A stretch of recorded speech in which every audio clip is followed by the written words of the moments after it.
In 2002, as a continental body consisting of 55 member states that make up countries of the African continent, with the vision of creating an integrated, prosperous, and peaceful Africa, driven by its own citizens and representing a dynamic force in the global arena. Aware that the African Union Commission, AUC, was established as a secretariat responsible for the operations and activities of the AU, headed by the chairperson elected by the heads of states and government from member states, recalling that on 27th of February 2024, Kenya formally announced the former Prime Minister, Right Honorable Raila Odinga, EGH, will be vying for the position of chairperson for the African Union Commission, noting that regionally he served as the African Union Special Envoy for Infrastructure Development.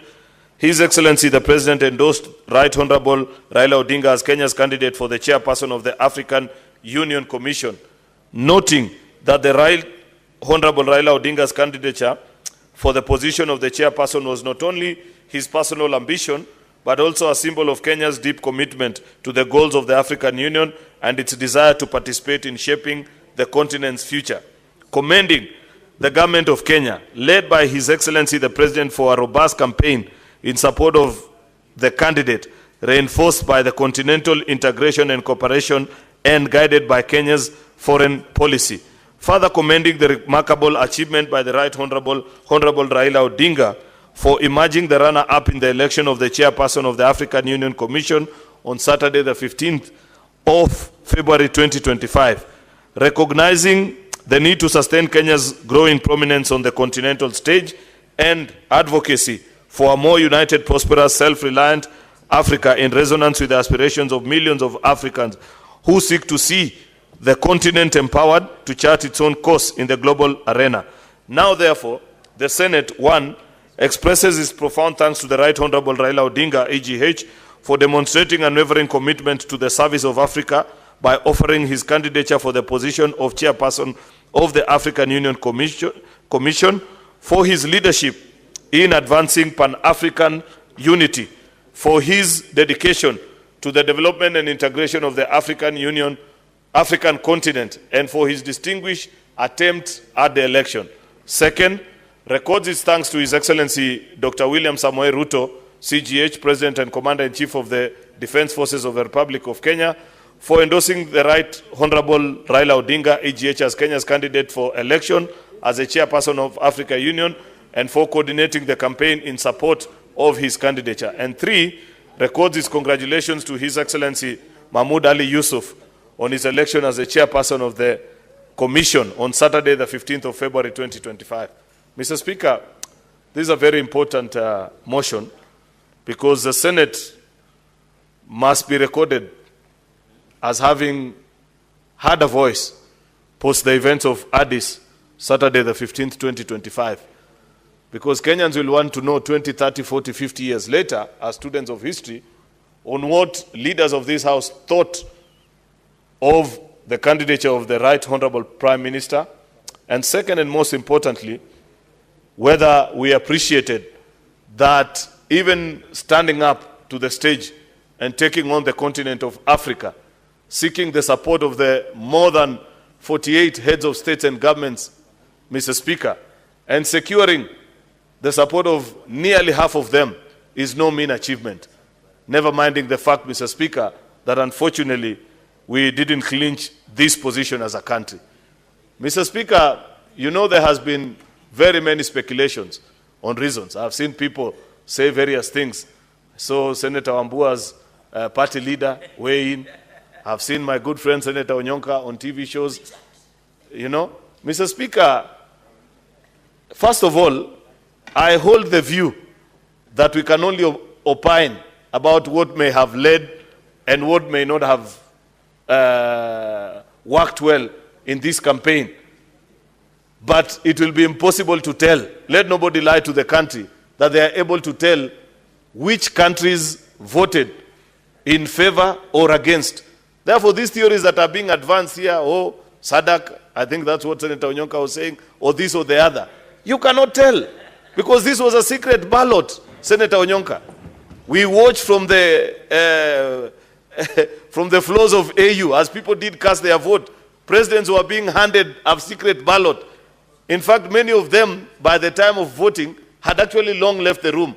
So the vote was cast by either their foreign affairs ministers or vice presidents for those countries that had been represented. Therefore, it's not possible to accurately tell which country. You know, Mr. Speaker, in this day and age of fake news, people can fall victim to so many shenanigans and theories that are banding around, Mr. Speaker. But you cannot accurately predict and say country X, Y, or Z, not even if you are a handwriting specialist. Unless Senator Onyonka, you know President Ramaphosa's handwriting, then you can say, I saw that one and I think I know how he here. By people who simply disagree with the candidature of Raila Odinga. We need to mature and rise to the position of knowing that our local differences need not necessarily be exported to the global stage and show to everybody that we don't agree with this particular person or the other. I believe that in the same way, once an election is done, for example, in your county, and people grant you the opportunity to serve as senator for County X, Mr. Speaker, all the other people queue behind you, and you represent their interest here in the Senate. There's no need to undercut and undermine each other. It's a retrogressive practice that is continuing to gain bad reputation. And unfortunately, it is supported by certain leaders who don't see beyond petty partisan politics, Mr. Speaker, who believe that it is good to cheer on young people, even as they malign their own country online in the global stage, thinking that it will power their popularity. You know, this addiction to clickbaits, Mr. Speaker, and trying to be favored and loved online is what will bring down many a political career. Mr. Speaker, we must always appreciate and know that there is a line between being democratic, expressing your views of disagreement or agreement with a particular position, and being outright, Mr. Speaker, foul with your language and abusive of other people in their pursuit of their interests. It broke my heart, for example, Mr. Speaker, to see certain people celebrating, including leaders. I must add that unfortunately, some of them sit in this house, Mr. Speaker, posting messages and saying, oh, I'm glad so-and-so lost. Really? In the 21st century? That was a new law for me, Mr. Speaker. Prime Minister Raila Odinga, you don't have to agree with him politically, but he has earned his space. He has made his mark.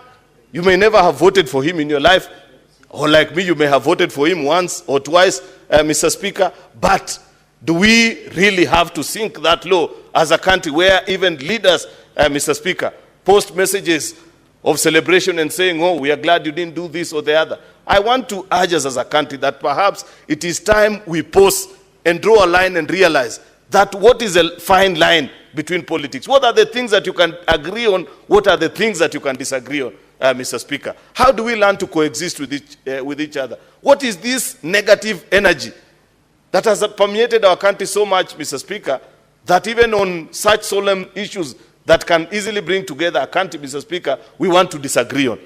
Therefore, Mr. Speaker, I don't want to dwell much on the things that haven't gone right. This is about a celebration of a Kenyan who stepped up on the continental stage and did us proud. The results notwithstanding, Mr. Speaker. And as a Kenyan, I felt proud watching him in Addis, making his presentation, meeting with other heads of state, listening and following to the more than 20 heads of states, nearly half of Africa, who stood with him up to the 6th round, Mr. Speaker, and voting and insisting that this is a man that needs to lead our continent, Mr. Speaker. Lastly, Mr. Speaker, is to congratulate the gentleman that was elected, because in any election, there is a winner and a loser. Only that in this case, in my humble view, Africa lost, Mr. Speaker. It's not Raila that lost. Africa would have been served better by this statesman, Mr. Speaker. But because in any democratic process, we have been taught and must appreciate, Mr. Speaker, that the person that the majority have had their say and their view is that that person takes the lead, Mr. Speaker, then that particular individual, Mr. Speaker, this time being His Excellency Mohamed Ali Yusuf, we are duty bound to congratulate him. The last thing, Mr. Speaker, that I want to say, because I want to grant this opportunity to other senators also to share their thoughts on it, is that I know President William Ruto was asked by the rest of the African heads of states, I think last year, in last year's summit, to lead the charge on reforms of the AU. I want to believe, Mr. Speaker, that part of the recommendations that they will be making is one on the issue of how to make Africa a more cohesive society while taking into consideration the diverse nature of our society, especially in terms of region, language, and religion. I want to believe that it is possible, Mr. Speaker, to either force people or make it, you tweak the rules as such that it is possible that the chairperson and the vice chairperson are people that are elected that represent, if not the three of those demographics, at least two of them, Mr. Speaker. You know, for example, from our constitution, you must give it to the genius that insisted on the 50% plus one rule. And therefore, they have forced the politician to form alliances. Otherwise, if it had been left to simple majority, Mr. Speaker, you never know what will have happened in this country. People will have long disappeared into tribal cocoons and mobilized themselves along those lines. But because of that ingenuity, introducing a rule to the game, ensuring that for you, for example, to be elected president of Kenya, you must have the support of at least half of the people that... Is my time up? Okay. I think I need to wind up. The point I'm making is that in the reforms that are being proposed before the AU, it is my hope, Mr. Speaker, that we will capture that particular complication so that the Anglophones or we don't have a divide of the Christians versus Muslims, because I've seen people try to speculate. I mentioned earlier about lists that are being circulated about which countries voted for or against, Mr. Speaker, that it is possible to tweak the rules such that at least at the level of the chair and the vice chair, and if possible even at the level of the commissioners, Mr. Speaker, you have a representation of diversity, despite the fact that this is an election and sometimes you cannot control certain decisions. But at least have a sense of, in the outcome of the process, that every African will feel part and parcel, whether they are Francophone, Anglophone, Portuguese speaking, Swahili speaking, Christian or Muslim, Mr. Speaker, from the north or south, east or west of this continent, Mr. Speaker. Nonetheless, this was a good showing.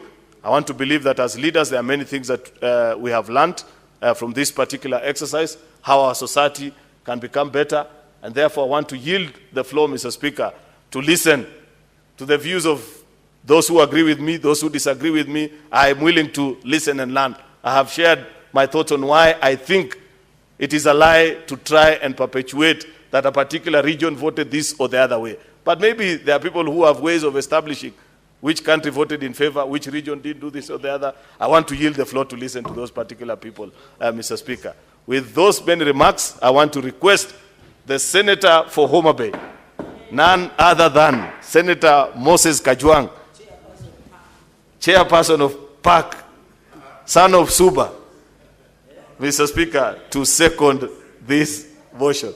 I thank you, Mr. Speaker. Chair, CPAC, Senator.